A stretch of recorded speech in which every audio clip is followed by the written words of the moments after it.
আসসালামু আলাইকুম। আবারও হাজির হয়ে গেলাম নতুন একটা রেসিপি নিয়ে।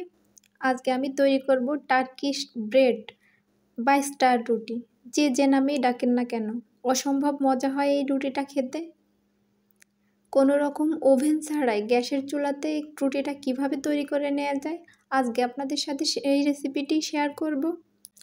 চলুন তাহলে শুরু করা যাক আমাদের আজকের রেসিপি। প্রথমে আমি একটা মিক্সিং বোলে নিয়ে নিব 1 কাপ পরিমাণ উষ্ণ গরম দুধ।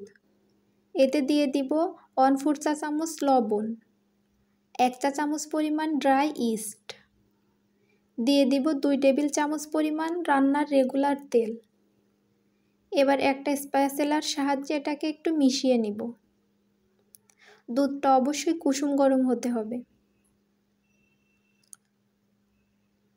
এবার এতে দিয়ে দিব 2 কাপ পরিমাণ ময়দা। আমি ময়দাটাকে চেলে নিয়েছি, এতে করে ব্রেডটা বেশি ফ্লাফি হবে। আপনারা অবশ্যই চেষ্টা করবেন ময়দাটাকে চেলে নেওয়ার জন্য।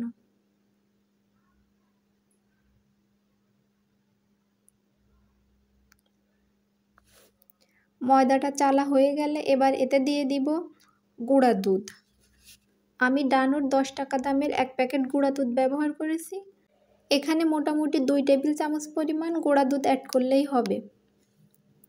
এবার এটাকে ভালোভাবে মিশিয়ে নিব। এটাকে প্রথমে স্প্যাচুলার দিয়ে মিশিয়ে পরে হাতের সাহায্যে মিশিয়ে নিতে হবে। এজন্য আমি এখানে ব্যবহার করব আরেক টেবিল চামচ পরিমাণ রান্নার তেল। তেলটা আপনারা চাইলে 3 টেবিল চামচ তেল একবারে ব্যবহার করতে পারেন, তবে যেহেতু আমি হাতের সাহায্যে এটাকে মেখে নিব, এজন্য পরবর্তীতে আরেক টেবিল চামচ তেল ব্যবহার করেছি। এটা ভালোভাবে মাখা হয়ে গেলে এটাকে রেস্টে রেখে দেব 1 ঘন্টার জন্য। এবার চলে যাব ব্রেডের ভিতরের পুর তৈরি করার জন্য। এজন্য আমি মুরগির বুকের মাংস নিয়েছি, এগুলোকে ছোট ছোট কুচি করে কেটে নিয়েছি। এতে প্রথমে দিয়ে দিব 1 চা চামচ পরিমাণ পেঁয়াজ বাটা, 1 চা চামচ পরিমাণ রসুন বাটা, 1 চা চামচ পরিমাণ আদা বাটা, 1 চা চামচ পরিমাণ জিরা বাটা, 1/2 চা চামচ পরিমাণ লবণ, 1/2 চা চামচ পরিমাণ ধনিয়া গুঁড়া, 1/2 চা চামচ পরিমাণ হলুদ গুঁড়া, 1 চা চামচ পরিমাণ মরিচ গুঁড়া। ঝালটা আপনারা আপনাদের পছন্দ অনুযায়ী দিয়ে নেবেন। এরপর দিয়ে দিব 1 চা চামচ পরিমাণ ভিনেগার, 1 চা চামচ পরিমাণ সয়া সস, আর দিয়ে দিব 1/2 চা চামচ পরিমাণ গরম মশলার গুঁড়া। এবার এটাকে ভালোভাবে মিশিয়ে নিব। মেশানোর পর এবার এতে দিয়ে দিব 2 চা চামচ পরিমাণ টমেটো কেচাপ। সবগুলো উপকরণের সঙ্গে মাংসটাকে ভালোভাবে মাখিয়ে নিতে হবে। এটা ভালোভাবে মাখা হয়ে গেলে চাইলে 10 মিনিটের জন্য রেস্টে রেখে দিতে পারেন, তবে আমি সঙ্গে সঙ্গে এটাকে কুক করে নিব। এজন্য চুলায় একটা প্যানে তেল গরম করে নিব। আমি দিয়ে দিব 2 টেবিল চামচ পরিমাণ রান্নার তেল, দিয়ে দিব 2টা মাঝারি সাইজের পেঁয়াজ কুচি। পেঁয়াজ ভালোভাবে ভাজা হয়ে গেলে এবার এতে দিয়ে দিব মাখিয়ে রাখা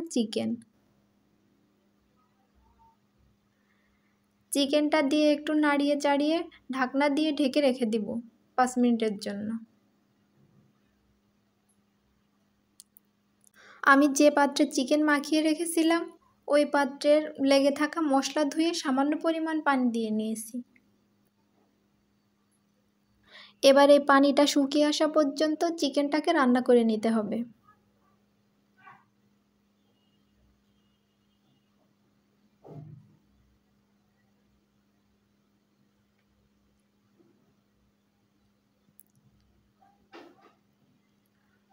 আমাদের চিকেনটা রান্না হয়ে গেছে, এবার এটাকে চুলা থেকে নামিয়ে নিব।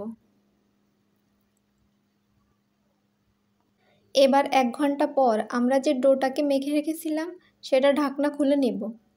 ডোটা ফুলে ডাবল হয়ে যাবে। এটাকে চেপে চেপে ভিতরের বাতাস বের করে নিতে হবে এবং ভালোভাবে মেখে নিতে হবে।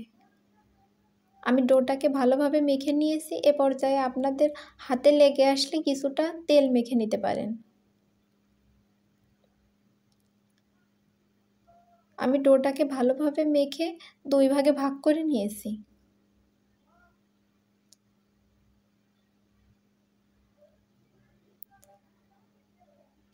এখান থেকে 1 ভাগ ডো নিয়ে হাতের সাহায্যে চেপে চেপে একটা রুটির শেপ তৈরি করে নিতে হবে। রুটিটা একটু মোটা করে তৈরি করে নিতে হবে। আমি রুটিটাকে বেক করার জন্য একটা স্টিলের প্লেটে কিছুটা তেল লাগিয়ে তাতে রেগুলার একটা পেপার দিয়ে নিয়েছি। এবার এর উপর রুটিটাকে বসিয়ে দিব। রুটিটা ভালোভাবে বসানো হয়ে গেলে এবার দিয়ে দিব পুর। আমরা যে পুরটা রান্না করে রেখেছিলাম তার সম্পূর্ণটাই দিয়ে দিব, দিয়ে ভালোভাবে উপর থেকে ছড়িয়ে নিব। পুরটাকে ছড়িয়ে দেওয়া হয়ে গেলে এবার আমরা যে বাকি অর্ধেক ডোটা রেখেছিলাম সেই ডোটা নিয়ে আবারও আরেকটি রুটি তৈরি করে নিব। দ্বিতীয় রুটিটাকেও হাতের সাহায্যে চেপে চেপে প্রথম রুটির মতো তৈরি করে নিতে হবে।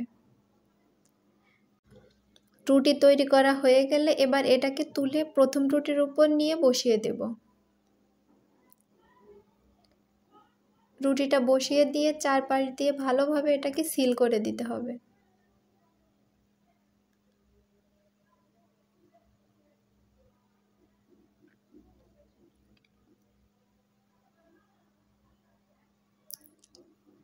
যেহেতু এটাকে স্টার রুটি বলা হয় সেহেতু এটাকে স্টারের আকার দিয়ে নিতে হবে। এজন্য আমি মাঝখানে একটু গর্ত করে নিয়েছি। এবার একটা নাইফের সাহায্যে লম্বা লম্বা দাগ দিয়ে স্টার আকৃতি করে নিব। আপনারা যারা এখনও আমার চ্যানেলটিকে সাবস্ক্রাইব করেন নাই তাদের কাছে অনুরোধ রইল আমার চ্যানেলটিকে সাবস্ক্রাইব করার জন্য। আর যারা ইতিমধ্যে সাবস্ক্রাইব করেছেন তাদের সবাইকে অনেক অনেক ধন্যবাদ। আমার রেসিপি যদি আপনাদের ভালো লেগে থাকে তাহলে অবশ্যই একটা লাইক, কমেন্ট, শেয়ার দিতে ভুলবেন না। স্টার আকৃতি দেয়া হয়ে গেলে এবার একটা ডিম ভেঙে কুসুমটাকে আলাদা করে নিয়েছি। এবার উপর থেকে কুসুমটাকে ভালোভাবে মাখিয়ে নিব। এতে করে রুটির উপরে ওভেনের মতো কালার আসবে।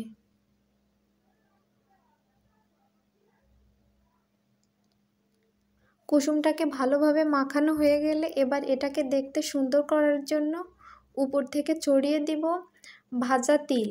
আমি এখানে সাদা তিলটা ব্যবহার করেছি। এবার এটাকে বেক করার জন্য আমি আগে থেকে চুলায় একটা হাঁড়ি গরম করে নিয়েছি। এর ভিতরে কাগজ দিয়ে একটা স্ট্যান্ড বসিয়ে নিয়েছি। নিচে কাগজ দেওয়ার কারণে উপর থেকে কালারটা খুব তাড়াতাড়ি চলে আসবে। এবার একটা স্টিলের ঢাকনা দিয়ে উপর থেকে চাপা দিয়ে নিতে হবে। লো হিটে এটাকে 30 মিনিট বেক করা হয়ে গেলে উপর থেকে ঢাকনা সরিয়ে দিয়ে আমাদের রুটিটাকে নামিয়ে নিব। দেখুন উপর এবং নিচে দুই সাইডে কতটা সুন্দর কালার এসেছে। এবার আমি নিচে যে পেপারটা দিয়ে রেখেছিলাম সেটা তুলে নিব।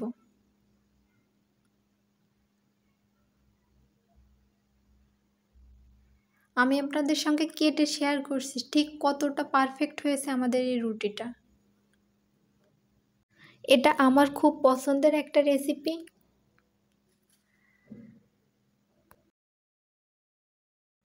ব্রেকফাস্টে বা স্ন্যাক্সে যদি এমন একটা রেসিপি থাকে তাহলে পরিবারের সবাই খুব খুশি হয়ে যাবে। এমন একটা রেসিপি তৈরি করে আপনি আপনার পরিবারের সবাইকে চমকে দিতে পারেন।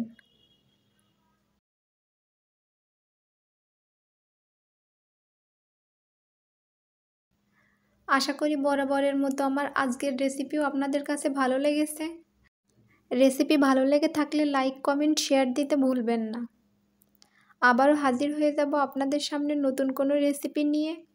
ততদিন সবাই ভালো থাকবেন, সুস্থ থাকবেন। আল্লাহ হাফেজ।